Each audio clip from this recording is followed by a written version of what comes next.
சீமான் பனை ஏறின அந்த விஷயம், அதுக்கு எதிராக சமூக வலைத்தளங்களில் திராவிட உடன்பிறப்புகள் அவங்களுக்கு சார்பாக இருக்கக்கூடியவர்கள் அவங்க பேசுனது நீங்கள் பார்த்து வந்திருக்கீங்க. இந்த கருத்தை நீங்கள் எப்படி பார்க்குறீங்க? இங்கே கவர்மெண்ட்டு சாரை வியாபாரம் பார்க்குது, அதில் 10 ரூபா கமிஷன் பார்க்குது. அதை உற்பத்தி பண்ணுறவங்க யார்? வியாபாரம் சாரை வியாபாரிகள் யார்? ப்ராடக்ட்டு. ஆமாம், இவன் என்ன பண்ணுறது, இங்கே உள்ள பெருமைகளை எல்லாம் தூக்கி வேற பக்கம் தள்ளி விட்டுறது. இது ஒரு நுணுக்கமான அரசியல்.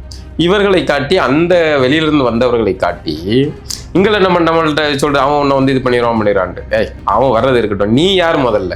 நீ யார்? திராவிடம் யார் எங்களுக்கு? அவன் கூட சேர்ந்து வந்து அவனை வாழ வைக்கிறதே நீ தான். இங்கே இருக்கிற தமிழினத்தை சார்ந்த பூர்வீக தமிழர்கள் கோயிலில் பூசை செஞ்சுக்கிட்டு இருந்தவங்க எல்லாருமே கோயிலை விட்டு வெளியே அனுப்பின கூட்டமே அந்த கூட்டம் தான். நான் அதான் சீமான் நடத்தின அந்த திருச்செந்தூர் இதுதான். ஏன் வேற எங்கேயும் எந்த கடவுளுக்காவது அப்படி இதே கிடையாது. இந்தி கடவுள், மராத்தி கடவுள், தமிழ் கடவுள் முருகன். அவனுக்கு திருச்செந்தூரில் அவனுக்கு வந்து குடமுழுக்கு தமிழில் செய்கிறதுக்கு தமிழர்கள் போராட்டம் நடத்த வேண்டிய நிலையை திராவிடர்கள் வச்சிருக்காங்க. அப்போ தமிழர் தலைவர் அந்த உணர்வு அதெல்லாம் வந்து நாங்கள் வந்து ஹேஷ்டேக் மாதிரி அப்படி பின்னாடி டேக்லைன் அது இல்லைன்னா நீங்கள் வந்து பார்ப்பனிய அடிமை, அடிவருடி RSS அடிமைகள், பாஜக துணையா இருக்கிறீங்க, வாய் திறக்காம நீங்க பார்ப்பன அடிமை இல்லையா? இல்லை அதெல்லாம் நாங்கள் வந்து செய்கிறது வந்து சமூக நீதி அரசு, சமூக நீதி ஆட்சி, திராவிட மொழி குடும்பம் அப்படின்னு எவ்வளோ இலக்காரமாக பேசிக்கிட்டு இருக்கீங்க. நாங்கள் அப்போ எவ்வளோ ஜனநாயக பூர்வமாக இருக்கும். நேரத்துக்கு கன்னடர்கள் மாதிரி நாங்கள் இறங்கியிருந்தா உங்கள் அவங்க வாயில பல்லு இருக்குமா? தமிழ்நாட்டை வந்து வகுப்பு எடுக்கீங்களா? சொல்லுங்க. இப்ப கன்னட போல கர்நாடகாக்கு போ, மேடை போடு, பெரிய நீங்க பெரியாரு அம்புட்டு சாச்சி பிட்டாரு இச்சி பிட்டாரு அப்படின்னு சொல்றீங்களா? போ கர்நாடகால போ, நின்று போ, அங்க நின்று போடு, ஒரு ஸ்டேஜை போடு. நீங்க தான் திராவிடர்களப்பா, எல்லாம் அண்ணன் தம்பிகள் தானே. சேகர் பாபு பொண்ணு திருமணம் செஞ்சிருக்க பையன் அட்டவணை பிரிவு தானே. அப்ப அங்கதானே நீங்க சமூக நீதியை வந்து தீவிரமா நின்று களத்துல இறங்கி சொன்னீங்க. அங்கதானே சமூக நீதி சார், சமூக நீதி கோவணத்தோடு இருந்த வரைக்கும் உரிமையை பேசி வாங்கி போராடி ஓரளவுக்கு கொண்டு வந்திருந்தார். அதாவது முன்னாடி இருந்த தலைமுறையை நான் சொல்ல வரேன். இந்த மக்களுடைய பிரச்சனைகளை பற்றி ஒரு தீர்மானம் கூட இல்லை. 12 தீர்மானமும் வெளியே சுற்றிட்டு இருக்கிறார். ராக்கெட்டில், ஹெலிகாப்டரில் மேலேயே வேறு ஸ்டேட் பிரச்சனையெல்லாம் சுற்றிட்டு இருக்கிறாரு. எல்லாம் ஒன்றிய அரசுக்கு தான்.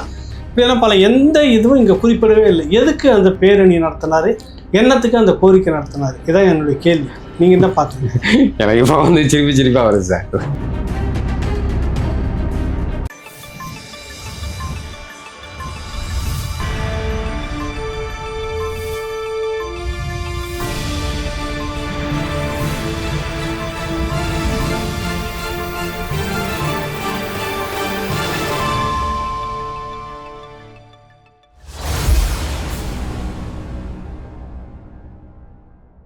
ராவணா பார்வையாளர்கள், தமிழ் உறவுகள் மற்றும் ராவணா நலவிரும்பிகளுக்கு வணக்கம்.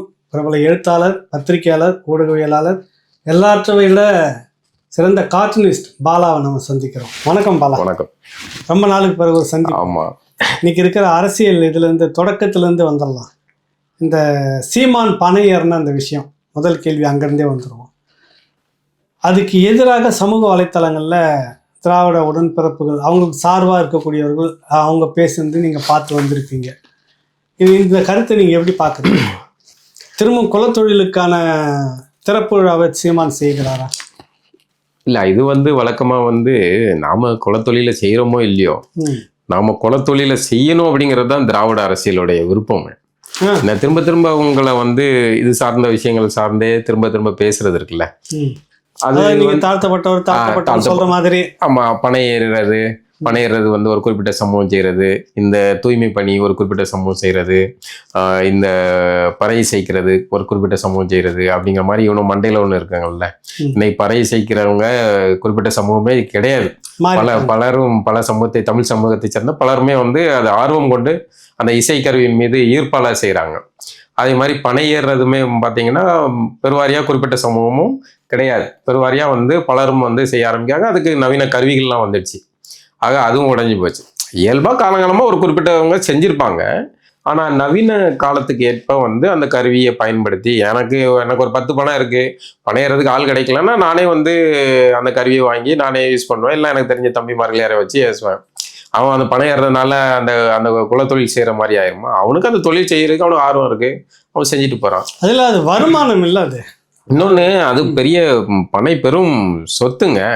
அதுக்கு பின்னாடி பெரிய வணிகம் இருக்கு. அந்த வணிகத்துல பல வணிகம் இருக்கு. அதுல இது கல் ஒண்ணு.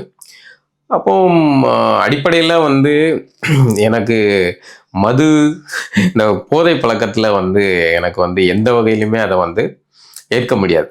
அது நம்ம ஊர் சரக்கா இருந்தாலும் சரி, ஃபாரின் சரக்கா இருந்தாலும் சரி, எந்த சரக்கா இருந்தாலும் சரி, குடியை கெடுக்கும். அதுல நான் 100% இல்ல கல்லுன்றதுல ஒரு விஷயம் என்னன்னா ஒன்று நீங்கள் தெரிஞ்சுக்குங்க. ஆல்கஹால் நீங்கள் சாப்பிட்ற தயிரில் வந்து 4-5% அளவுகள் இருக்கு சார். அதுல அதே தான் கல்லில் வந்துட்டு அதிகம்லாம் இல்லை, ஒரு 8% தான் இருக்குதுன்றாங்க. அதனால அது வந்து மருந்து தான், உணவுப் பொருள் தான் அப்படின்னு. மருந்து உணவுப் பொருள் அப்படின்னு நம்ம பாலிசா நீங்க சொல்லலாம், யாருன்னு சொல்லலாம். எனக்கு அதுல மாற்று கருத்து இருக்கு. இப்போ பதநீர் குடிக்கிறேன், நான் பதநீர் குடிக்கிறேன். இப்பவும் வந்து வீட்டு பக்கத்துல ஒரு ஆண்டனின்னு ஒரு சகோதரர் வந்து பதநீர் வாங்கி கொடுக்குறாரு. நான் வாரத்துக்கு ஒரு தடவை இல்லை வாரத்துக்கு 2 முறையோ அவர்கிட்ட சொன்னோம்னா கொண்டு வந்து நல்ல பதப்படுத்தப்பட்ட பதநீர், சுத்தமான பதநீர் கொண்டு வந்து கொடுக்குறாரு, குடிக்கிறேன். அது எப்படி வரும்? பனையர்ல ஏறினா தான் பதநீர் வரும்.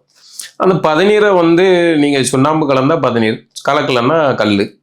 அந்த கல் தேவைப்படுறவங்க குடிச்சிட்டு போறாங்க. அதுவும் கூட அந்த காலத்துல வந்து கல் குடிக்கிறவங்க பாத்தீங்கன்னா ஊர்ல யாராவது ஒரு 2 பேர் 3 பேர் இருப்பாங்க, கல் குடிப்பாங்க. இயல்பான ஒரு உணவு பழக்கங்கள். அது உணவு தான். உணவுல ஒரு இதை வந்து நமக்கு சேர்க்கும் போது அது வேற ஒரு தன்மை மாறுது. சேர்க்கலன்னா அது வந்து இயற்கையான ஒரு பானத்துல வர்ற மாற்றம். மாங்காய் வந்து மாம்பழமா மாறுற மாதிரி அது ஒரு மாற்றத்துக்கு மாறுது. இப்போ அதை குடிக்கிறவங்க குடிச்சிட்டு போட்டோம். ஆனா அதை நம்ம வந்து எல்லாருக்கும் சகஜமான ஒரு உணவுப் பொருளா சொல்றதுல எனக்கு உடன்பாடு இல்லை. அடுத்தது உள்ளூர் சரக்கு, டாஸ்மாக் சரக்கு, இந்த சரக்கு, அதனால அதை சமன்படுத்தி நம்ம இதை செய்யணுமா அப்படிங்கிறதுலையும் என்னோட உடன்பாடு கிடையாது. ஆனால் எந்த இடத்துல முரண்படுறேன்னா, ஒரு அரசே போலீஸ் பாதுகாப்புடன் சாரை வியாபாரம் செய்து டாஸ்மாக் வியாபாரம் பண்ணுது. அதுக்கு 10 ரூபா கமிஷன் வாங்கி அவங்க 10,000 கோடியை குவிச்சிட்டாங்க. அது தனி. ஒரு அரசே சாரை வியாபாரம் பண்ணும்போது ஒரு இயற்கையாக கிடைக்கிற ஒரு உணவு, அது ஒரு நீர் சார்ந்த ஒரு பொருள், அது வந்து விருப்பப்பட்டவங்க குடிச்சிட்டு போகணும். உங்கள்கிட்ட கடையில டாஸ்மாக்ல குடிக்கிற மாதிரி கல் குடிக்கிறவனும் குடிச்சுப்பா. நீ அவ்வளோ யோக்கியன்னா இருந்தா டாஸ்மாக் சாரையத்தை நிறுத்திட்டு இந்த கல்லை பத்தி பேசணும். ஆனால் கல்லுக்கு எதிராக இவ்வளவு கொந்தளிக்க வேண்டிய அவசியம் இல்லை. இது கல்லோ இல்லை சாரையமோ ஒப்பிட்டு பார்த்தால் அது ரெண்டுல எப்பா எது பரவாயில்ல, சின்ன விஷம் பரவாயில்லையா, பெரிய விஷம் பரவாயில்லையா அப்படின்னு பார்த்தா இதை நம்ம வந்து டாஸ்மாக ஒழிச்சிட்டு இதை குடிச்சிட்டு போங்கப்பா. நான் கேரளாலாம் குடிக்கிறாங்க, அங்க வந்து இயல்பா தான் இருக்கு. அதை ஆமா எல்லா இடத்துலையும் குடிக்கிறாங்க. ஏன் அங்கெல்லாம் வந்து விட்டுட்டாங்க, இங்க மட்டும் பண்றீங்க? இங்க கவர்மெண்ட் சாரை வியாபாரம் பாக்குது, அதுல 10 ரூபா கமிஷன் பாக்குது. அதை உற்பத்தி பண்றவங்க யாரு? சாரை வியாபாரிகள் யாரு? ப்ராடக்ட் சாரையை வடிகட்டி அது பாட்டில் அடைச்சி விற்கிறவங்க எல்லாம் இருக்காங்கல்ல, அந்த தொழில் அதிபர்கள் இருக்காங்கல்ல, அவங்களாம் யாரு? அப்போ இந்த பின்னணியில இருந்து தான் இந்த கல்லுங்கிற இயற்கை அந்த பானத்தை வந்து தடை செய்ய வேண்டிய சாரை வியாபாரிகள் யாரு? இவங்க எல்லாம் பின்னணி இதை உருவாக்குறவங்க யாரு? இதுக்கு பின்னாடியில் இருக்கிற அரசு தொடர்பு என்ன? இதெல்லாம் வச்சு கணக்கு பட்டி பார்த்தோம்னா இந்த கல்லுங்கிற இயற்கை பானத்தை தடை செய்ய வேண்டிய நோக்கம் இவர்களுக்கு ஏன் வருது அப்படின்னு. மற்றபடி இதில் வந்து சனாதனமும் கிடையாது, எந்த புண்ணாக்கும் கிடையாது. எவனுக்கு விருப்பப்படுதோ அவன் ஏற போகிறான், பணம் ஏற போகிறான், அவன் வந்து இறக்க போகிறான். யாரையும் நம்ம வந்து பணம் ஏற சொல்லி கட்டாயப்படுத்தலை, கல் இறக்க சொல்லி நம்ம கட்டாயப்படுத்தலை. அவனுக்கு அந்த தொழில் பிடிச்சிருக்கு, அவங்க செய்கிறாங்க. பனை வந்து பெரிய வணிகம். பனையில் வெறும் கல் மட்டும் வரல, கருப்பட்டி சார்ந்து பல வணிகம் இதாகுது. அப்போ அதை வந்து அவங்க செஞ்சுட்டு போறாங்க. செய்ய விருப்பப்படுறவங்களும் செஞ்சுட்டு போட்டோம். அதுல கல் ஒன்றா இருந்து போட்டோம். இல்லை நீங்க அவ்வளோ மனித புனிதர்கள், போதை பொருளே வேணாம் அப்படின்னு நினைக்கக்கூடிய வள்ளுவன் வழிய கல்லுண்ணாமையில ரொம்ப தீவிரமா இருக்கிறவங்க அப்படின்னு இருந்தீங்கன்னா டாஸ்மாக் சாரை வியாபாரத்தை மூடிட்டு இங்க கல்லுக்கு வாங்க. அதை உங்களால் மூட முடியலன்னா இதையும் வித்துட்டு போட்டோம், அவனுக்கு விருப்பப்பட்டவங்க குடிச்சிட்டு போட்டோம். நம்ம எதையுமே யாரையும் கட்டாயப்படுத்தி நாக்க பிடிச்சி நீ குடிக்க கூடாதுன்னு சொல்லல, யாரையும் கட்டாயப்படுத்தி குடின்னு சொல்றதுக்கு நம்ம இது கிடையாது. டாஸ்மாக்ல குடிக்கிறதுக்கு எப்படி கூட்டம் தரன்றதோ அதே மாதிரி கல்லு விருப்பப்பட்டு குடிக்கிறவங்க குடிக்க போறாங்க. இல்ல நீங்க அப்படியே இல்ல, சரி இதை இப்படி கூட பண்ணலாம், கல்ல இறக்குங்க, அதை ஒரு தொழிலா இது மாத்துங்க, அந்த தொழில் யாருனாலும் செய்யட்டும், இறக்குங்க. டாஸ்மாக்ல அதை ஒரு பாட்டில வைங்க, விருப்பப்பட்டவங்க குடிச்சிட்டு போட்டான். இவ்வளவு நாள் உங்களுடைய மொக்கச்சரக்கோ இந்த சரக்கையோ குடிச்சு நாக்கு செத்து போனவன் சரி ஒரு சேஞ்சுக்கு கல்ல குடிச்சு பார்ப்போம்னு குடிச்சிட்டு போறான். அது அவங்களுடைய விருப்பம். சரி, இது குலத்தொழிலா மாத்துறாரு சீமான். அதாவது இவங்களுக்கு இப்போ வந்து சீமான் பனை ஏறினது வந்து ஒரு இது கிடைச்சிருச்சு. இப்போ சீமான் நம்மகிட்ட கேட்பாங்கல்ல, தமிழன்னா எப்படி கண்டுபிடிச்சீங்க, எந்த லேப்ல டெஸ்ட் பண்ணீங்க, எந்த மூத்திரத்தை வந்து டெஸ்ட் பண்ணி பார்த்தீங்கன்னு நம்மகிட்ட கேட்பாங்கல்ல. இப்போ எந்த ஏதாவது சொல்லிடுவேன், சீமானோட எதை பிடிச்சி பார்த்து நீங்க வந்து டெஸ்ட் பண்ணி பார்த்தீங்க? சீமான் ஏதாவது சிறுநீர் கொடுத்தாரா? டெஸ்ட் பார்த்தீங்களா? சீமான் வந்து இந்த சமூகத்தை சேர்ந்தவர் அப்படின்னு டெஸ்ட் பண்ணி பார்த்தீங்களா? பனை ஏறினாரு, பனை ஏறினோன்னா அந்த இதை வந்து சனாதனத்தை சாதி அடுக்க கொண்டு வர்றாரா? என்ன அறிவுகட்டத்தனமா இருக்கு. பனை எவனுக்கு ஏறன்னு தோணும் ஏறுறான். இப்போ அவரு பனை அந்த தொழிலாளர்கள் சார்பாக நின்று அந்த தடையை உடைக்கணும்னு விரும்புறாரு, அதை செய்யறாரு. இல்லை எனக்கு தெரிஞ்சு இதில் எந்த வகையிலும் தேவையில்லை. நீங்கள் வந்து விற்கக்கூடாதுன்னா சாராயமும் விற்கக்கூடாது, விற்கிறதா இருந்தால் கல்லும் விற்றுட்டு போங்க, அவ்வளோதான். இதில் வந்து எந்த இதுவும் கிடையாது. நம்ம பொதுவான ஆளாக பார்த்தால், நான் மது விஷயத்துக்கு எதிரானவன், போதைப் பொருட்களுக்கு எதிரானவனாக பார்த்தால் எனக்கு ரெண்டும் ஒன்று தான், குடியை கெடுக்கும், அவ்வளோதான். ஆனால் நீங்கள் அதில் ஒரு பார்வையும் இதில் ஒரு பார்வையும் வச்சிங்கன்னா அப்போ ரெண்டையும் விற்றுட்டு போங்க. எவனுக்கு எது பிடிச்சிருக்கோ அவன் கூட்டிகிட்டு போகிறான், யாரையும் நம்ம கட்டாயப்படுத்தி ஊற்ற போகிறது இல்லைல்ல. ஆக இதில் சனாதனமும் கிடையாது, ஒரு புண்ணாக்கும் கிடையாது. இது திராவிட கூட்டத்துக்கு வந்து என்னன்னா சீமானே ஒரு கார்னர்ல தள்ளுறதுக்கு இது ஒரு வசதி. சீமான் நினைக்கிறீங்களா? இல்ல, அது அவங்க செய்யதானே செய்வாங்க. அது திராவிடத்துடைய வாடிக்கையான இதுதானே. வாடிக்கை திராவிடத்துக்கு இதுதானே வாடிக்கை. அவங்களுக்கு வந்து எந்த சமூகத்தை சார்ந்த, இப்போ வந்து கார்த்திக் கட்சி ஆரம்பிச்சா அவர் சார்ந்த சமூகத்தை வந்து அடையாளப்படுத்தி அந்த அவர் அவங்களுக்கான ஆளுது அப்படின்னு மாத்திடுவாங்க. திருமாவளவன் கட்சி ஆரம்பிச்சா அவரை இவங்களுக்கு ஒரு ஆளுன்னு மாத்திடுவாங்க. ராமதாஸ்ன்னா இங்க ஒரு பக்கம். அந்த மாதிரி வந்து வைகோக்கோ அவங்களாம் தமிழின தலைவர் சார், அவங்களாம் தமிழின தலைவர் சார், இவங்களாம் சாதி தலைவர். அதாவது தமிழர் அல்லாதவர்கள்லாம் தமிழின தலைவர்கள். தமிழ் இனத்தை சார்ந்தவர்கள் வந்து கட்சி ஆரம்பிச்சாலோ அவங்கள்ல இருந்து வர்ற தலைவர்கள் இருந்தாங்கன்னா அவங்களாம் வந்து சாதி தலைவர்கள். இந்த குயுக்தியான அரசியலை தான் திராவிட அரசியல் வந்து காலங்காலமா செஞ்சுட்டு வருது. நாமளும் வந்து விவரங்கட்டத்தனமா அறிவுகட்டத்தனமா இவங்களுக்கு வந்து நம்ம வந்து கொஞ்ச நாள் சொம்புத்திக்கிட்டு இருந்திருக்கோம், நம்ம விசில் அடிச்சுக்கிட்டு இருந்திருக்கோம்.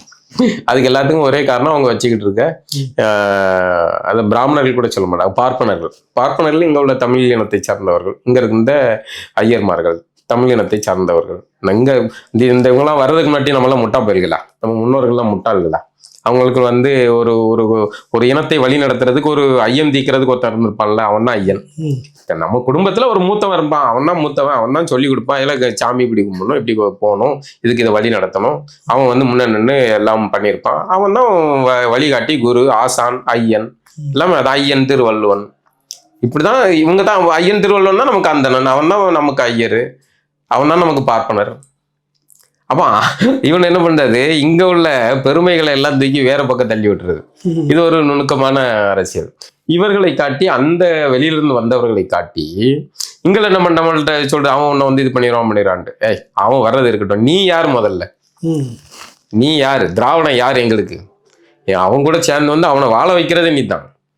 இங்க இருக்கிற தமிழினத்தை சார்ந்த பூர்வீக தமிழர்கள் கோயிலில் பூசை செஞ்சுக்கிட்டு இருந்தவங்க எல்லாருமே கோயிலை விட்டு வெளியே அனுப்பின கூட்டமே அந்த கூட்டம் தான்.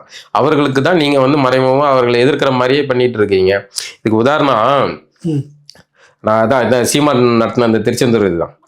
அதாவது தமிழ்நாட்டில் தமிழர்கள், நம்ம முருகன், அவனுக்கு பேரே தமிழ் கடவுள் முருகன் தான்.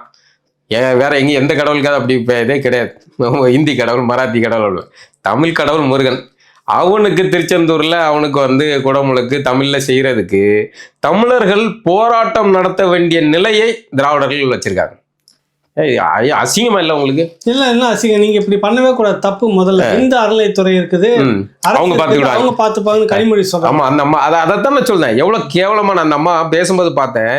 எனக்கு வந்து ஒரு பெண் கமல் பேசுற மாதிரி இருந்துச்சு. என்னம்மா சொல்ல வர்றீங்க நீங்க? தெளிவா சொல்லுங்கம்மா. கமல் உங்க கிட்ட வந்து ராஜ்யசபா எம்பி ஆக போறாருங்கிறதுக்காக நீங்க கமல் அவதாரத்தை எடுக்கிறீங்க.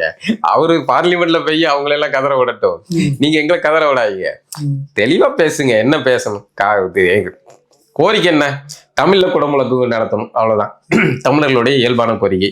எங்களுடைய இறைவன், எங்களுடைய முப்பாட்டன், முன்னோர், நாங்க அவனை எங்க மொழியில கும்பிட்டு போறோம். அதுல என்ன பிரச்சனை? நீங்க என்ன செய்யணும்? எங்க பக்கம் தான் நிக்கணும். நீங்க இப்ப யார் பக்கம் நிக்கிறீங்க? நீங்க இது நாள் வரைக்கும் யாரை எதிர்க்கிறதா சொல்றீங்களோ அவர்கள் பக்கம் நிக்கிறீங்க. அவங்க பக்கம் வந்து நின்றுட்டு இருக்கீங்க. நீங்க கோயில்ல வச்சிருக்கீங்கல்ல, இங்க தமிழில் அர்ச்சனை செய்யப்படும். இதே வந்து தமிழ்நாட்டில் நடக்கிற திராவிட ஆட்சி, திராவிடர்கள் ஆட்சியோடைய கேவலத்தின் சாட்சி. அது ஒரு சாட்சி. தமிழ்ல ஏன்டா அர்ச்சனை செய்யப்படும் வைக்க, இங்கு சமஸ்கிருதத்தில் அர்ச்சனை செய்யப்படும், இங்கு இந்தியில் அர்ச்சனை செய்யப்படும், இங்கு மராத்தியில் அர்ச்சனை செய்யப்படும் வை, அது சரி. தமிழ்ல அர்ச்சனை இயல்பா நடக்கணும், தமிழ்ல பூஜை இயல்பா நடக்கணும். இதுக்கு எதுக்கு சாப்பிடும் சார், நீங்க சோறு சாப்பிடுவீங்கிறது இயல்பு, வேற ஏதோ ஒன்று டைனோசர் கறி சாப்பிடுவீங்க அப்படிங்கிறது தான் சிறப்பு. ஆனா இவர் சோறு சாப்பிடுவார் அப்படின்னு உங்களுக்கு செஸ்ல வந்து ஒரு இது போட்டா எப்படி இருக்கும்? அது மாதிரிதான் நம்ம கோயில்ல போய் அந்த போர்டை பார்க்கும்போதெல்லாம் எனக்கு அசிங்கமா இருக்கும், அவமானமா இருக்கும். ஒரு தமிழனா, டேய் இங்கு சமஸ்கிருதத்தில் அர்ச்சனை செய்யப்படும் நீ வைய, நான் உன்னை அர்ச்சனை செய்யப்படும் வையும், தமிழிலும் அர்ச்சனை அது சரி. ஒரு அந்த அந்த விருப்பப்படுறவங்களுக்கு வை. நான் என் கோயில்ல கும்பிடுறதுக்கு நான் எதுக்கு வந்து தமிழில் அர்ச்சனை செய்யணும்? அதுக்கு நான் ஒரு சீட்டு வாங்கணும், 5 ரூபாய்க்கு 10 ரூபாய்க்கு நான் ஒரு சீட்டு வாங்கணும். அது வாங்குற வந்து எந்த கோயிலுமே நான் இது வரைக்கும் பார்த்தேன், அந்த சீட்டை வாங்கி எந்த அந்த பூஜை பண்ற குருக்களும் அந்த தமிழ் அர்ச்சனை பண்றது கிடையாது சார். நம்ம அது வந்து சொல்லி மெனக்கிட்டு அங்க அவ்வளவு கூட்டம் இருக்கும், அது சொன்னாதான் வந்து அது நின்று சண்டை செய்யணும். நீங்க அதுக்கு சார் தமிழ்ல அர்ச்சனை பண்ணுங்க அப்படின்னு சொல்லணும். அவ்வளவு கூட்டத்தின் நடுவில் நம்ம அவ்வளோ பேருடைய வழிபாட்டையும் கெடுக்கிற மாதிரி இருக்கும். அது நம்ம இப்படி சொல்லும்போது ஒரு நூற்றுக்கணக்கான பேர் நிற்கிறாங்க, ஐயா எங்களுக்கு தமிழ் அர்ச்சனை பண்ணுங்க அப்படின்னு நம்ம வந்து சொல்ல வேண்டிய நிர்பந்தத்துக்கு நம்ம உள்ளாகிறோம். நீங்க இயல்பா வந்து இந்த இதுல தமிழர்கள் வசிக்கிற இந்த கோயில்ல, தமிழர்களுடைய கோயில், தமிழர்களுடைய சொத்து இந்த கோயில்ல நீங்க தமிழ்ல அர்ச்சனை பண்ணணும். வேறொருத்தன் வர்றான் அப்படின்னா, ஐயா எங்களுக்காக வந்து நீங்க ஒரு சமஸ்கிருதத்துல அர்ச்சனை பண்ணுங்க, ஒரு மராத்தியில அர்ச்சனை பண்ண முடியுமா அப்படின்னு அவன் ரெக்வெஸ்ட் பண்ணும். ஆனா இப்ப நாம வந்து கேட்க வேண்டிய நிலைமையில, நாம கூச்சப்பட வேண்டிய, தர்மச்சங்கடப்பட வேண்டிய நிலைமையில நம்மளை உருவாக்கி வச்சிருக்காங்க. சரி, இந்த இடத்துல வந்து இப்ப தமிழர் தலைவர் கி வீரமணி இருக்கிறார், பெரியார் மடத்தினுடைய மடாதிபதி. இந்த பக்கம் சுபவீர பாண்டியன் இருக்கிறார். அர்ச்சனை சான்ஸ்கிரிட்ல பண்ணணுமா தமிழ்ல பண்ணணுமா, அந்த ரெண்டுல ஒண்ணு தெளிவான பதில் அவங்க சொல்லணுமா கூடாது? சொல்லணும்ல. அவங்க இப்போ பேச மாட்டிருக்காங்க, அவங்க வாயை திறக்க முடியாதுல்ல. ஏன் சார் சாப்பாடு அங்க இருக்கு, எப்படி சார் பேச முடியும்? அங்க இருந்து சாப்பாடு வாயை அடைச்சாச்சு, எப்படி பேச முடியும்? அது இல்லாம அவங்க எப்படி பேசுறதுக்கான என்ன இருக்கு அவங்ககிட்ட? அப்ப தமிழர் தலைவர் அந்த உணர்வு அதெல்லாம் வந்து நாங்க வந்து ஹேஷ்டேக் மாதிரி அப்படி முன்னாடி டேக்லைன், அது எங்களுக்கு சும்மா அப்படி முன்னாடி அது ஒரு இதாக வச்சுக்கிடுவோம். நாங்கள் வேற பிற மொழியை சேர்ந்தவர்களா இருந்தாலும் கூட எங்களுக்கு முன்னாடி தமிழின தலைவர், தமிழின காவலர், இப்படி நாங்கள் பல பட்டங்களை வச்சுக்கிடுவோம். அதெல்லாம் நீங்க வந்து நம்பி ஆகணும், நம்பிதான் ஆகணும், நம்பி உங்க கூட இருக்கணும். ஆமா ஆமா. இல்லைன்னா நீங்க வந்து பார்ப்பனிய அடிமை, அடிவருடி RSS அடிமைகள், பாஜக சான்ஸ்கிரிட் துணையா இருக்கிறீங்க, வாய் திறக்காம, நீங்க பார்ப்பன அடிமை இல்லையா? இல்ல அதெல்லாம் நாங்க வந்து செய்யறது வந்து சமூக நீதி அரசு, சமூக நீதி ஆட்சி, சமூக நீதி அரசியல். இது தமிழை ஒழிக்கணும் சார். தமிழர்களிடம் வந்து தமிழை ஒழிக்கிறது தான் வந்து மறைமுக திராவிட அரசியல். அது உங்க கூடவே உறவாடிட்டு செய்யறாங்க. உங்களுக்கு எனக்கும் சுத்த தமிழ் வராது, ஆனா நம்மளோட இவங்க சூப்பரா தமிழ் பேசுவாங்க, சுத்தமா பேசுவாங்க, இலக்கண சுத்தமாக அழகா தமிழ் பேசுவாங்க, உச்சரிப்பு சிறப்பு லகர உச்சரிப்பு அருமையாக சொல்லுவாங்க. ஆனா நீங்களும் நானும் அப்படி பேச மாட்டோம். நமக்கு இயல்பாவே நீங்க வட மாவட்டத்தை சேர்ந்தவர், நான் தென் மாவட்டத்தை சேர்ந்தவன், எனக்கு என்ன வட்டார மொழியில தான் நம்ம இயல்பா பேசுவோம். நம்ம அதுல பெருசா யோசிப்போம். ஆனா வந்து ஒவ்வொரு வார்த்தையும் சிறப்பாக தான் பேசுவாங்க. அது என்னன்னா வந்து ஏற்கனவே சொல்லியிருக்காங்களா, உன் மொழியை உன்னை விட ஒருவன் சிறப்பாக பேசுறான்னா அவனோட ஜோலியை முடிக்க போறான்னு அர்த்தம். அதான் நடந்துகிட்டு இருக்கு. அடுத்தது உச்ச நீதிமன்றம் வந்து இப்போ கர்நாடகா நீதிமன்றத்தில் ஒரு கொட்டு கொட்டி இருக்குது. நீதிமன்றமும் அது நான் கட்ட பஞ்சாயத்து பண்ற இடமா, நடிகர் கமல் விஷயத்துல மன்னிப்பு கேட்கணும்னு ஒரு விஷயம் ஓடிட்டு இருந்தது இல்லை? ஆமா ஆமா. இந்த கருத்தை நீங்க எப்படி பாக்குறீங்க? இல்ல அதாவது கமல் அவருடைய அரசியல் இதில் நமக்கு வந்து உடன்பாடு கிடையாது. அவர் டார்ச் லைட்டை தூக்கி டிவியை உடைச்சது, என்ன போய் அங்கே போய் டார்ச் லைட் அடித்து சீட்டை உட்கார்ந்தது, சீட்டில் உட்கார்றது, அதெல்லாம் வந்து ஒரு ஸ்கிரிப்டடுன்னு வைங்களேன். அவர் ஒரு ஷூட்டிங்க்கு வந்தார், மக்கள் நீதி மையம்னு ஒரு ஷூட்டிங் முடிஞ்சு பேக்கப் சொல்லிட்டு போய் செட்டில் ஆகிட்டார். இப்போ ஆனால் வந்து கமல் அவருடைய இயல்பாக வந்து அது ஒரு வரலாற்று சான்று, அது அவர் திணிப்பாக இதாகவும் கூட இல்லை, அவருடைய கருத்தாகவும் கூட இல்லை. இயல்பாகவே தமிழினுடைய தொன்மை, அதை சங்கிகளின் அதிபரான வந்து மோடி வந்து உலகமெல்லாம் கூட சொல்றாரு, இந்தியாவின் உலகின் மூத்த மொழி தமிழ், அது இந்தியாவில் இருக்கிறது எங்களுக்கு சிறப்பு அப்படின்லாம் வந்து அவர் பேசுறாரு. அந்த மாதிரியான ஒரு வரலாற்று சான்றை தான் வந்து கமல் சொல்றாரு. தமிழிலிருந்து கிளைத்த மொழிகள் இந்த மொழிகள்லாம், அதுல கன்னடமும் ஒன்று அப்படிங்கிறது. இப்போ இந்த கிளைத்த மொழிகள் அப்படிங்கிற ஒரு சாதாரண ஒரு வரலாற்று பூர்வமான ஆதாரத்தையே வந்து கன்னடர்களால் ஏற்றுக்க முடியல. அதான் இங்கிருந்து கூட நம்ம அண்ணன் தம்பிகள் தான், அவங்களால ஏற்றுக்க முடியல. அந்த கருத்தை சொன்ன ஒரு பிரபல நடிகருங்கிறதுனால அவரை குறி வச்சு அவர் படம் அங்கே வந்து வெளியிடாத மாதிரிக்கு அவங்க வந்து செயல்படுறாங்க. ஆனால் தமிழ்நாட்டில் கூச்சமே இல்லாம தடித்தனமா திமிர்த்தனமா வெறி பிடிச்சு போய் ஒரு 70 ஆண்டுகளுக்கு மேல வந்து தமிழர்களை பார்த்து திராவிடர்கள், திராவிட மொழி குடும்பம் அப்படின்னு எவ்வளவு இலக்காரமா பேசிக்கிட்டு இருக்கீங்க. நாங்க அப்போ எவ்வளவு ஜனநாயக பூர்வமா இருக்கோம். நேரத்துக்கு கன்னடர்கள் மாதிரி நாங்க இறங்கியிருந்தா உங்க அவங்க வாயிலாவது பல்லு இருக்குமா? நாங்க எல்லாம் வேடிக்கை பார்த்துக்கிட்டு இப்போ கன்னடர்கள்ட்ட இருந்து நான் உண்மையிலே சொல்றேன், கன்னடர்கள்ட்ட இருந்து தமிழர்கள் பாடம் கத்துக்கணும். கொஞ்சமாச்சும் இனவெறி சார்ந்த பாடத்தை தமிழர்கள் கத்துக்கணும். இது கஷ்டமா தான் இருக்கு. யாதும் ஊரே யாவரும் கேளீர்னு பேசின பாட்டன்களுடைய வாரிசுகளா இப்படி ஒரு சிந்தனைக்கு நம்ம போறதே வந்து கொஞ்சம் வருத்தமா இருக்கு. ஆனா எங்களுக்கு வேற வழி இல்ல. திராவிடத்தை வந்து சொல்லி திராவிட மொழி குடும்பம் அதுக்கு கீழே தான் தமிழ்னு சொல்ற அளவுக்கு இங்க அரசியல். ஆமா, இப்ப கமலுமே கூட அந்த அறிக்கையில வந்து அவரும் கூட என்ன சொல்றாருன்னா கடைசியில அது வந்து திராவிட மொழி குடும்பம் தான் சொல்றாரு. தமிழிலிருந்து இவைகள் பிரிந்தன, தமிழிலிருந்து பிரிந்தால் அவை திராவிட மொழி குடும்பம் எப்படி ஆகும்? தமிழ் மொழி குடும்பமும் ஆகும். ஆனா உங்களுக்கு அந்த தமிழ் மொழி குடும்பங்கிறத வந்து தமிழ் மொழி குடும்பம்லாம் அடுத்தது இல்லை, தமிழ்ல இருந்து கிளைத்தது, இதுல இருந்து அடுத்த வடிவத்துல வந்தது அப்படிங்கிறதையே ஏத்துக்க முடியல. இதுல தமிழ் மொழி குடும்பம்னா என்ன ஆகும்? அப்ப இன்னொன்னு இல்லப்பா எங்களுக்கு வேணாம், இந்த தமிழ் தான் ஆதி மொழி மூத்த மொழி அப்படிங்கிற அந்த பேரு புகழ் அந்த புண்ணாக்கே வேணாம், விட்டுருங்கப்பா எங்களை திராவிடன்னு சொல்லாங்கப்பா, திராவிட மொழி குடும்பம்னு சொல்லாங்கப்பா, எங்களை விட்டுருங்கப்பா. அது கன்னடம் எப்படி இதா இருக்கு, தெலுங்கு எப்படி இருக்கு, அது மாதிரி எங்களை தனி குடும்பம். அவன் இவன் என்ன வெங்காயம் வந்து நாங்க தமிழ்ல இருந்து வந்ததுன்னு சொல்லணும். மொத்த மொழிகளுக்கு தாய்மொழி தமிழ் தான் அப்படிங்கும்போது உலகம் முழுக்க எல்லா வேலையும் ஏத்துக்கிட்டான். இவங்க இருக்கிற இவன் ஏத்துக்கிட்டா என்ன ஏற்கலன்னா, இப்ப நம்ம வேற ஒரு மொழி வந்து உலகத்தின் வேற ஒரு மொழி வந்து இதுல இருந்து வந்தது அப்படிங்கிறத சான்று அவங்க மொழியில இருக்கு அப்படின்னா அவன் சொல்லணும் நம்ம எதிர்பார்ப்போமா? அந்த நாட்டை சேர்ந்தவன் அந்த மொழியை சேர்ந்தவன் இல்லை எங்களுடைய தாய்மொழி தமிழ்ல இருந்து தான் உருவானது அப்படின்னு அவங்க சொல்லணும்னு எதிர்பார்க்கறது இல்லைல்ல. அது சான்றுபூர்வமாக வந்து மொழி அறிஞர்கள் வந்து பார்த்து அவங்க சொல்றதுல இருந்து இருக்கு. இப்போ நீங்க வந்து எங்களை வந்து தமிழ்ல இருந்து வரணும்னு கன்னடர்கள் அக்செப்ட் பண்ணணும்னு அவசியமே வேணாம்ப்பா. எங்களுக்கு இப்போ தேவையானது வந்து இந்த திராவிட திருட்டு பயல்கிட்ட இருந்து இந்த திராவிட மொழி குடும்ப அடையாளத்துல இருந்து எங்களை விட்டுருங்கப்பா. நாங்க தனி குடித்தனம் பாத்துறோம், நாங்க தனியா இருந்துக்கிட்டோம். தமிழ் மொழி குடும்பம் எங்களுடைய மொழி குடும்பமே வேணாம்ப்பா, நாங்க தமிழர்கள். இல்ல இதுல என்னன்னா ஒண்ணுன்னு இப்ப பக்ருலி முதல் சிந்து வரை சொல்லிட்டு மாசு அறிஞர் எழுதின புத்தகத்தை நான் வாசிச்சுட்டு இருக்கேன். பெரிய புத்தகம் அது. அது சொல்ல காடுகள் எந்த இடத்துலயும் திராவிட மொழி குடும்பம் அப்படின்னு அந்த இடத்துல சொல்லவே கிடையாது. தென்னிந்திய மொழிகள் இல்லைன்னா திராவிட ஒப்பிலக்கம், திராவிட மொழிகள் ஒப்பிலக்கம் புரியாதுன்றதுக்காக தான் தென்னிந்திய மொழிகள் வச்சிருக்கிறார். அது ஒண்ணு சொல்றாரு. குறிப்பா வந்துட்டு 4ஆம் நூற்றாண்டுல வஜ்ர நந்தின்னு இருக்கிறப்ப அவர் வந்து திராவிடம்ன்ற வந்து வார்த்தையை பயன்படுத்தி இருக்கிறாரு. அப்படி இருந்தது, சங்கம் சொல்லிட்டு வச்சு நடத்தியிருக்கிறாரு. அதுக்கு அடுத்தது வந்து பாத்தீங்கன்னா 8ஆம் நூற்றாண்டுல வந்து உங்களுக்கு குமரில பட்டர் இருக்கும்போது திராவிட பாஷா அப்படின்னு வந்து சொல்ல வர்றாரு.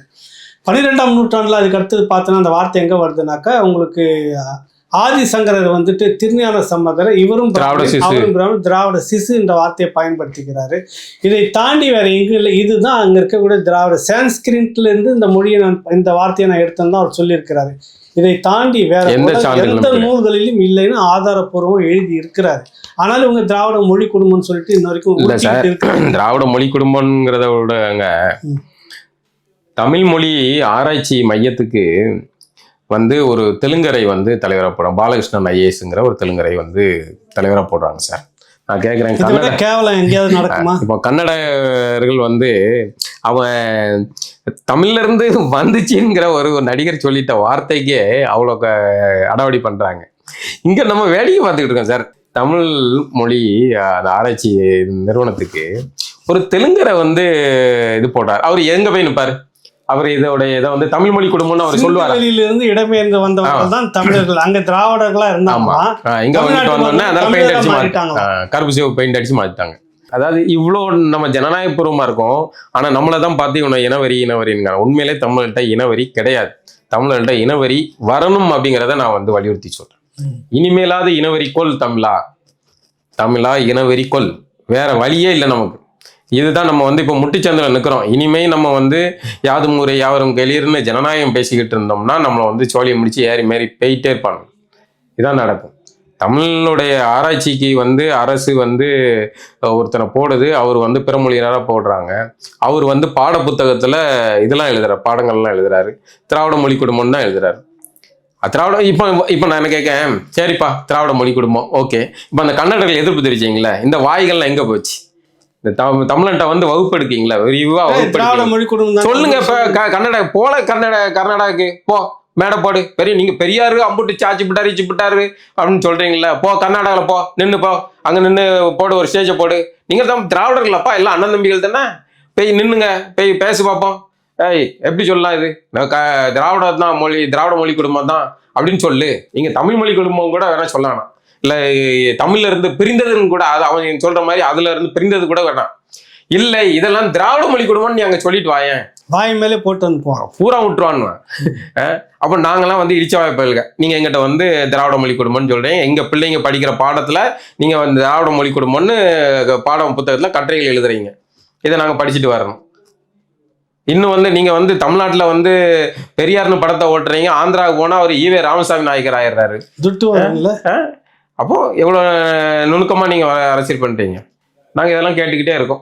எங்களுக்கு இந்த விஷயம் ஏன் சொன்னார், நீதிமன்றம் ஏன் கண்டிக்குது, கட்டப்படி பண்ணாதீங்க. இல்ல இப்போ நீதிமன்றம் வழக்கு என்ன, உங்கள்கிட்ட போயிருக்க வழக்கு வந்து படத்துக்கு வெளியிடுறதுக்கான இது வேணும் அப்படிங்கிறது தான். அதுக்கு தான் நீங்க வந்து தீர்ப்பை சொல்லணும், அதுக்குள்ள என்ன இது இருக்கும்.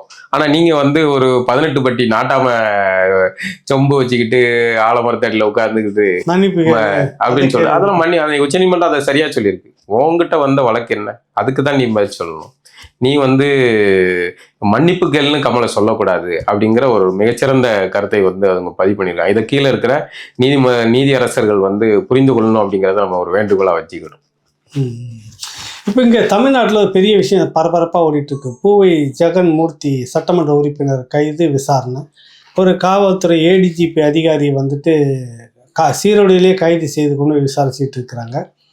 இது பெரிய பரபரப்பாக போயிட்டு இருக்குல்ல, இது பின்னணியில் என்ன நடந்து நீங்கள் பார்க்குறீங்க? செய்தி பார்த்தேன். இன்னைக்கு அவர் வீட்டை முற்றுகையிட்டதுக்கு ஒரு ஏகப்பட்ட நூற்றுக்கணக்கான போலீஸை இறக்கி உள்ளுக்குள்ள போய் அவரை கைது பண்ற அளவுக்கு போயிருக்காங்க. இல்ல அவர் வாங்க விசாரணை இருக்குது, வந்துட்டு போக போறாரு. இல்ல அது இல்லாம இந்த வழக்குல வந்து அவர் நேரடியா அவருடைய பேர் எங்கேயும் இடம்பெற்றதா என்னன்னு தெரியல. அந்த பையனுடைய அம்மாவும் நான் எங்களுக்கும் மூர்த்திக்கு அந்த பஞ்சாயத்து இல்ல இந்த வழக்குல இதுல அவங்க ஒரு காணொலி கூட வெளியிட்டு இருந்தாங்க. அந்த 2 பெண்களுமே பேட்டி கொடுத்திருக்காங்க. இதுல எங்களுக்கு எங்க வழக்குல அவங்க 2 பேரும் நேரடியா சம்பந்தம் இல்ல, போலீஸ் அதிகாரி அவருமே. ஆமா. ஆனால் வந்து இதுக்கு பின்னணி பார்த்தீங்கன்னா அந்த பையனும் பொண்ணும் வெவ்வேறு சமூகம். 2 பேருமே வந்து பையனும் அட்டவணை பிரிவு இல்லை, பொண்ணும் அட்டவணை பிரிவை சார்ந்தவங்க இல்லை. இதுல வந்து மூர்த்தி அந்த ஏரியாவில் இருக்கிற பெரிய மனிதர் அல்ல அறியப்பட்ட மனிதர் அப்படிங்கிறனால ஒரு காவல்துறை அதிகாரி மூலமா இவர்கிட்ட ஏதோ வந்ததாக சொல்லப்படுது. நமக்கு அதை பற்றின உறுதியான தகவல் தெரியாது. ஆனால் ஏதோ ஒரு வகையில் இந்த விஷயத்துல அந்த பையனுக்கு பதிலாக அவன் தம்பியை தூக்கிட்டு போய் இந்த வேலைகள்லாம் நடந்திருக்கு.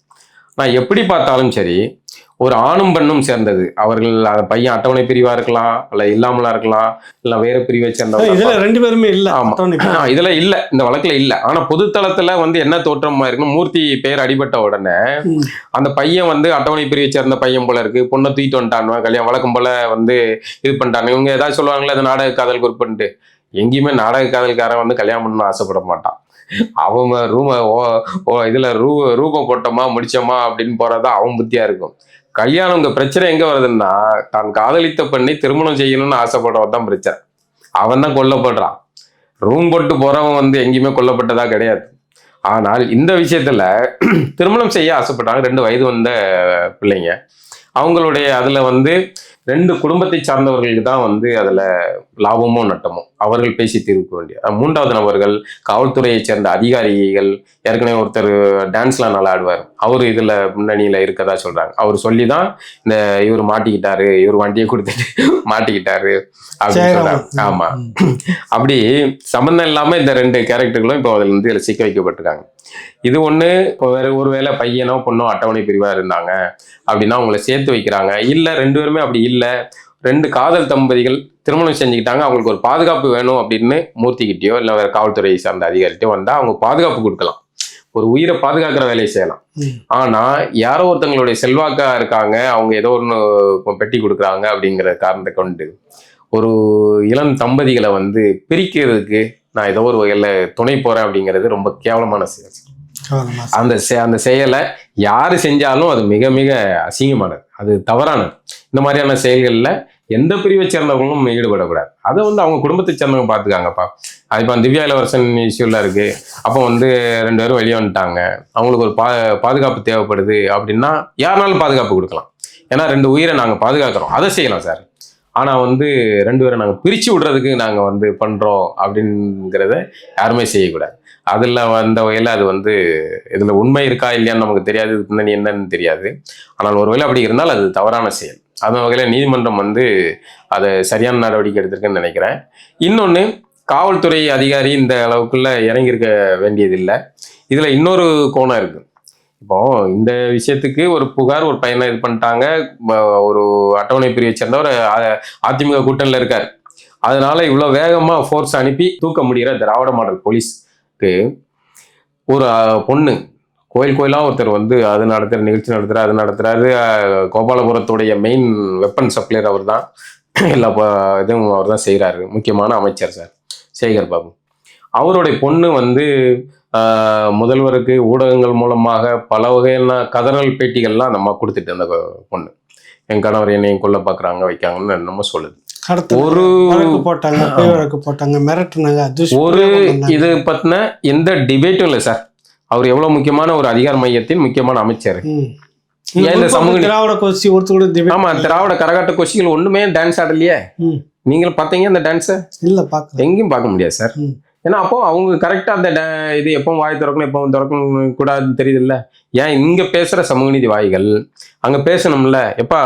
எப்படிப்பா நீ வந்து இவ்வளவுக்கும் அதுல வந்து அந்த பையன் அட்டவணை பிரிவா, சேகர் பாபு பொண்ணு திருமணம் செஞ்சிருக்க பையன் அட்டவணை பிரிவு தானே. அப்போ அங்கதானே நீங்க சமூக நீதியை வந்து தீவிரமா நின்று களத்துல இறங்கி சொன்னீங்க. அங்கதானே சமூக நீதி சார், சமூக நீதி.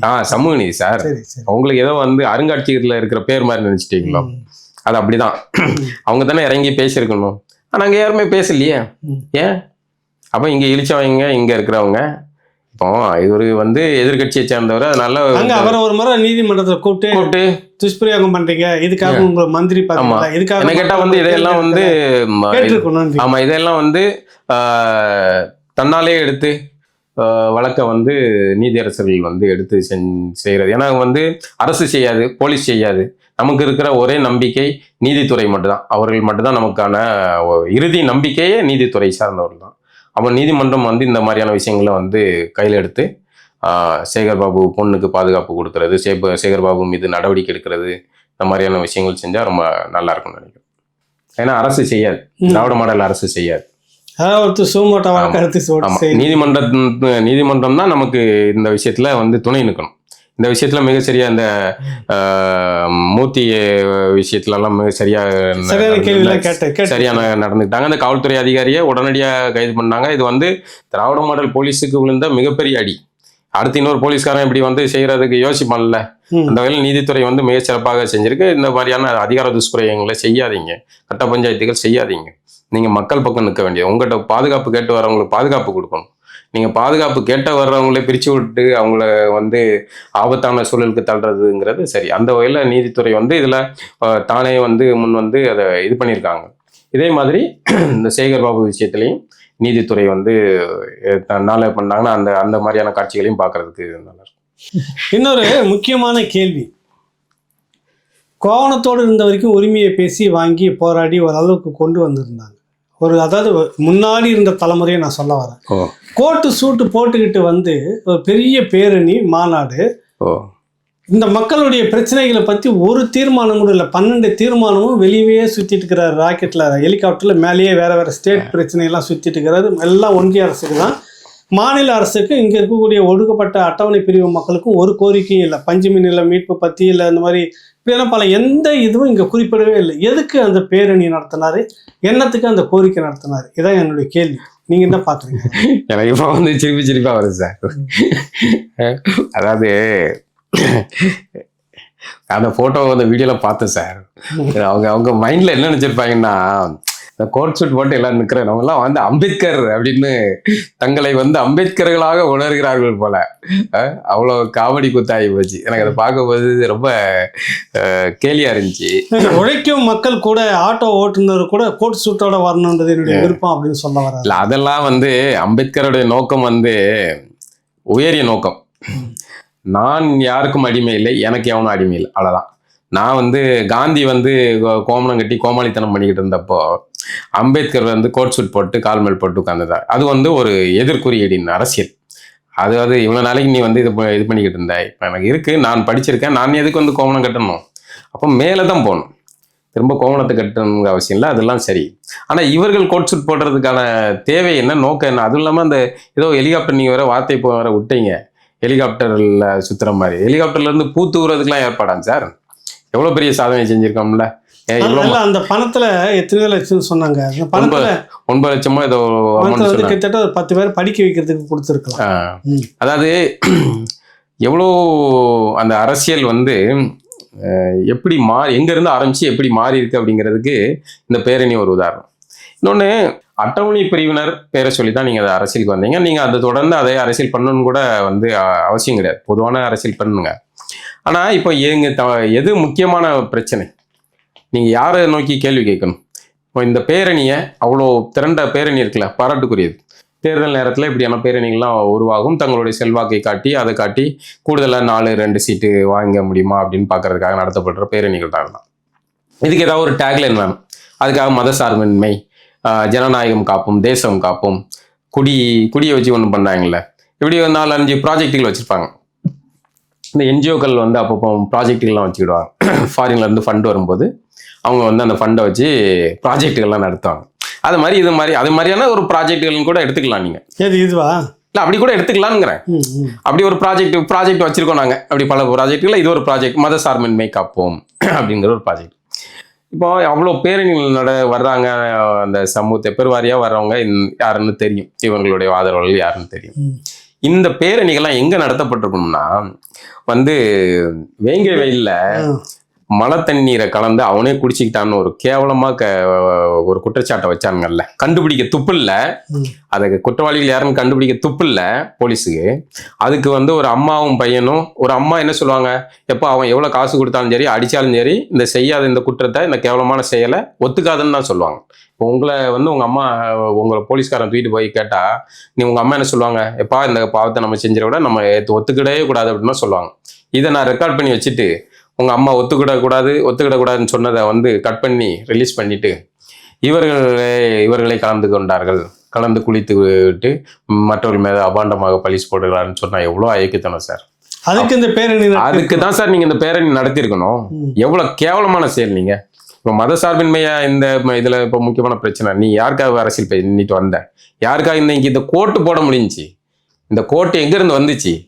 யார் கொடுத்தா இந்த கோட்டு? அட்டவணை பிரிவு மக்கள் கொடுத்த செல்வாக்கு, போட்ட ஓட்டு, அந்த போட்ட ஓட்டு தான் இந்த கோட்டு. அப்போ அந்த மக்களுக்கு நீ பேசாத வாய் என்ன? அதுல வேற அவருக்கு வந்து கோபம். யூடியூபில் உங்களை மாதிரி ஆளுகள் தான் சொல்றாரு, என்னெல்லாம் இல்லை சார், உங்களை மாதிரி ஆளுகள் யூடியூபில் சில நாதாரிகள் வார்த்தைகள் கேளுங்க. அவருக்கு எவ்வளவு பதட்டம் வந்து, அவருக்கு நாதாரியா போயிட்டோம். திராவிட உடன்பிறப்புகள் அவருக்கு வேற மாதிரி நிக்க இருந்துட்டாங்க. அப்ப எவ்வளவு பதட்டம் வந்துட்டு அவருக்கு, அவருடைய அரசியல் மேலே அவருக்கே நம்பிக்கையற்ற தன்மை வந்துட்டு, தான் போற பாதை. இருக்கிற யூடியூப்ல நம்ம மட்டும்தான் அந்த கேள்விகள்லாம் கேட்கறோம், அதனால நாதாரி ஊதாரின்றாரு. அப்போ அவர் வந்து அட்டவணை பிரிவினருக்காக பேசல அப்படிங்கிறத யாரோ ஒருத்தர் சுட்டி காட்டுறான். அப்ப நீங்க பேசுறது தானே தீவிரம் காட்டணும். நீங்க அதை விட்டு வேற அவ்வளவு பெரிய கூட்டத்தை கூட்டி பஞ்சமி நிலம் 12 லட்சம் என்ன ஆச்சுன்னு கேள்வி கேட்கலன்னு நம்ம சொல்லலாம். ஆமா, இல்ல இப்ப சீமான் வந்து ஒரு இதை கூட்டம் நடத்தினார் சார். சரி, சீமான் வந்து அவரு வேற ஒரு அரசியலுக்கு செஞ்சாருன்னு கூட வச்சுக்காங்க குற்றச்சாட்டு. அந்த அரசியலை நீங்க எடுக்க வேண்டியது தானே? பஞ்சம் நிலத்தை மீட்கணும்னு போங்க. போய் ஒரு சில ஆண்டுகளுக்கு முன்னாடி போய் ஒரு மனு கொடுத்தீங்கல்ல, சும்மா கணக்கு காட்டுறதுக்கா? கருணாநிதி கூட இருந்து ட்ரைனிங் எடுத்து இப்படி கணக்கு காட்டுற போராட்டங்களை காட்டுறதுக்கு கத்துக்கிட்டீங்க. நல்ல குருநாதர் வந்து நல்ல தொழில் சொல்லி கொடுத்துட்டு போயிருக்காரு. அதுல ஒண்ணுதான் இந்த மதசார்பின்மை. யாருக்காக நீங்க போராடி இருக்கணும் அப்படி சொன்ன உடனே வந்து திறன். இதே வந்து அது அதிமுக ஆட்சியில இப்படி ஒரு ஸ்டேட்மெண்ட் வருது சார், வேடிக்கை பார்த்துருப்பீங்களா? நீங்க எதிரில இருக்கீங்க, எதிர்கட்சியா இருக்கீங்க, அவங்க பாப்பீங்களா? திறல வச்சு பறந்துருப்பாங்க. அப்ப ஏன் இது உங்களை கூட்டு போய் கோபாலபுரத்துல கட்டி போட்டாங்க, முடிஞ்சு போச்சு, சோழி முடிஞ்சு போச்சு. அப்போ இந்த கொஸ்டின் பண்ணி இதை கேள்வி கேட்டு கட்டி போட முடியாது இல்ல? அது சிறுத்தையா இருந்தா கட்டி போட முடியாது. அது என்னவா இருக்கு? சிரிக்காதீங்க சார். சிறுத்தைகளை தான் சார் கட்டி போட முடியாது, சிங்கங்களை தான் கட்டி போட முடியாது, புலியை தான் கட்டி போட முடியாது. நீங்க வேற எதைனாலும் கட்டி போட்டுக்கலாம். ஆக அவ்வளவு கேவலமான அரசியல், உங்களுடைய அரசியல் மலிஞ்சு போச்சு. அவர் உங்களை வேற யாரையுமே வந்து என்னெல்லாம் கிடையாது சார். உங்களை கவனிக்கவும், நோட் த பாயிண்ட். ஏகலைவன் போன்றவரை நாதாரிகள், ஏகலைவன் போன்ற நாதாரிகள் எனக்கு வந்து அரசியல் சொல்லி கொடுக்கிறார்கள், வகுப்பு எடுக்கிறார்கள், எப்படி அரசியல் செய்ய வேண்டும், அதுவும் பட்டியலினத்துக்காக பேசவில்லை என்று சுட்டி காட்டுகிறார்கள். எவ்வளவு மோசமானவர்கள். இப்ப நீங்க இந்த மாநாடு நடத்தி ஒன்றும் பேசவே இல்லை. பட்டியல் மக்களுக்கு 8733 கோடி இந்த பட்டியலின மக்களுக்கு உட்கூறு பிரிவுல மத்திய அரசு கொடுத்த பணத்தை இந்த திராவிட மாடல் அரசு திருப்பி அனுப்பி இருக்குது. அதாவது சார் 120 கோடியை பள்ளிகள், ஆதி திராவிட நலத்துறை பள்ளிகளை மேம்படுத்துறதுக்காக கொடுத்ததுல 2 கோடியை மட்டும் செலவு செய்துட்டு 118 கோடி திருப்பி கொடுத்துருக்கு திராவிட மாடல் அரசு. இதை கேட்டிருக்கணுமா இல்லையான்னு திருமாவளவன் கேட்கறேன். நான் நாதாரியா? ஆமா, நாதாரி தான் சார். இப்பெல்லாம் கேள்வி கேட்டீங்கன்னா நாதாரி மட்டும் இல்ல, பல வகையிலையும் நாங்க சொல்லுவோம். பிறகு நீங்க இந்த மாதிரிலாம் கேள்வி கேட்டு அவங்களை வந்து குடைச்சல் கொடுத்தீங்கன்னா, அதாவது ஒரு நிதியை ஒரு இவங்க பாக்கெட்ல இருந்து, கோபாலபுரத்துல இருந்து, அண்ணா அறிவாலய ட்ரஸ்ட்ல இருந்து எல்லாம் வந்து எடுத்து கொடுக்கல. அரசு கொடுக்குது, மத்திய அரசு கொடுக்குற நிதி, அதை அந்த மக்கள் மேம்படுத்துறதுக்காக கொடுக்க போறீங்க. நீங்க மாநில அரசு நிதி கூட கிடையாது, மத்திய அரசு நிதி. அதை அந்த மக்களுக்கு மேம்படுத்துற அவ்வளோ விடுதிகள் இருக்கு, உணவு நல்ல உணவு கொடுக்கலாம், விடுதி கட்டுமானங்கள்லாம் கேவலமா இருக்கு, மோசமா இருக்கு. அப்போ அதை மேம்படுத்துறதுக்கு கூட செய்யறதுக்கு விருப்பம் இல்லை சார். அதான் அவங்க மத்திய அரசு ஒதுக்குது. அதான் அந்த காசை ஊற விட்டு நெய் சார், அந்த ஊற விட்டு நெய்யை கூட எடுத்து இங்க கொடுக்கறதுக்கு வந்து உங்களுக்கு ஆர்வம் இல்லை. அப்ப என்னன்னா இவனெல்லாம் படிச்சு மேல வந்துருவாங்க, இவனெல்லாம் படிச்சு மேல வந்து அப்ப நமக்கு யார் வந்து இது பண்றது, கூலி வேலை பாக்குறது. இவ்வளவு வஞ்சகமா இருக்கிற இந்த திராவிட மாடல் இந்த தலைமைக்கு, இந்த ஸ்டாலினுக்கு இவர் ஏன் இவ்வளவு ஒருங்கிணைச்சு ஓட்டு வாங்கி கேள்வி கேட்டோம். இதெல்லாம் தான் சார். இப்போ கொஞ்சம் இதுக்கு முந்தின ஒரு எபிசோட் பேசணும்ல, மூர்த்தி அரெஸ்ட் பண்றதுக்கு இது பண்றது, அதுல ஒரு தவறு இருக்கு, இல்லாம இருக்கலாம். அது அந்த மாதிரியான போலீஸ் இது பண்றதில்ல, முயற்சி பண்றதில்ல. அந்த முயற்சிகள் இதெல்லாமே கூட்டி கழிச்சு பாருங்க யாரை தூக்குற. இப்ப ஆம்ஸ்ட்ராங் ஸ்பேஸ் காலி பண்ணியாச்சா, முடிஞ்சாச்சா? இப்ப மூர்த்தி வட மாவட்டத்துல அவங்க தான் அந்த இது பண்றாங்க. இப்ப அதை காலி பண்ணணுமா? இப்ப அந்த அப்போ ஆட்டோமேட்டிக்கா யாரு செல்வாக்க மாறுவாங்க அட்டவணை பிரிவுல? அப்ப அதாவது மொத்த இதையும் ஒரு பக்கம், ஒரே பக்கம் திராவிட சிறுத்தையிடம் திருப்புறதுக்கான யுக்தி அப்படிதான் தோணுது.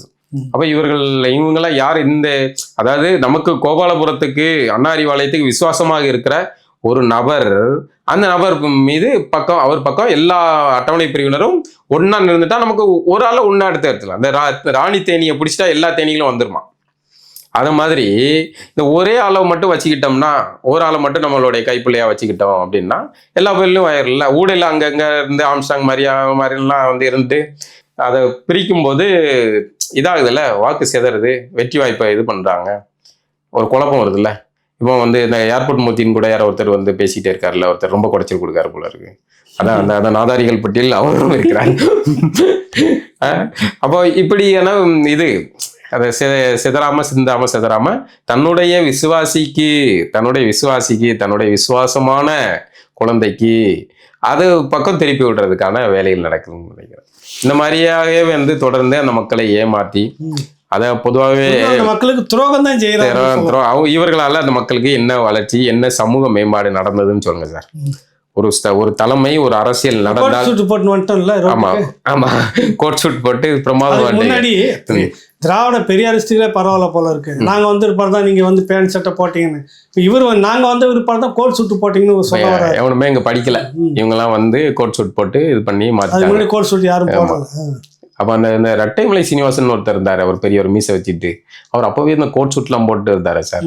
அவர் யாரும் அவரு இங்கத்திய ஆள் இல்லைங்க, நீங்க வேற. அவர் வந்து தமிழ்நாட்டுக்கு வெளியில இருந்துட்டார். வெளியில அப்படி இவர்களால அந்த சமூகத்துக்கு எந்த வகையிலையும் வளர்ச்சி கிடையாது சார். அந்த சமூகத்துக்கு வேணா பின்னடைவு தான் இருக்கும். இவர்கள் செய்யற ஏதாவது தவறுகள் எல்லாமே வந்து ஒட்டுமொத்தமா அந்த சமூகத்தின் மீது விழும். அதை வந்து இவர்களால தான் அந்த சமூகத்துக்கு பாவங்கள், பழி பாவங்கள் எல்லாமே நடக்குது. அந்த சமூகம் மேல வர்றதுக்கு இவர்கள் எந்த வகையில உதவினார்கள் அப்படின்னு கேட்டு பார்த்தா ஒண்ணுமே இல்லை. அப்படி பேசினா நீங்க பேசணும்ல, ஏன் நீங்க வந்து வேங்க வேலை பேசல? எவ்வளவு பெரிய எவ்வளவு சுட்டி காட்டின கார்ட்டூனிஸ்ட் பாலா நாதாரியா இருக்குது. என்னையா சார் உங்க கூட சேர்க்கறதுக்கு துடிக்கிறீங்க? நான் நல்லவன் சார், நான் யோக்கியம் சார், என்னெல்லாம் உங்க கூட சேர்க்காதீங்க. இல்ல இப்ப கேட்டுட்டீங்க, இன்னில இருந்து வந்துருவீங்களா அந்த பட்டியல? நான் வந்து அவர்கள் மீது அக்கறை கொண்டவன் சார். வளரணும் அவர்கள். சரி சரி அவர்கள் நல்லா வளரணும், நல்லா வரணும்னு ஆசையில சொல்றேன் சார். சரி சரி ரொம்ப நல்லது பாலா. நிறைய நேர்காணல் ரொம்ப மகிழ்ச்சி. கொடுத்துக்கு நன்றி, வணக்கம்.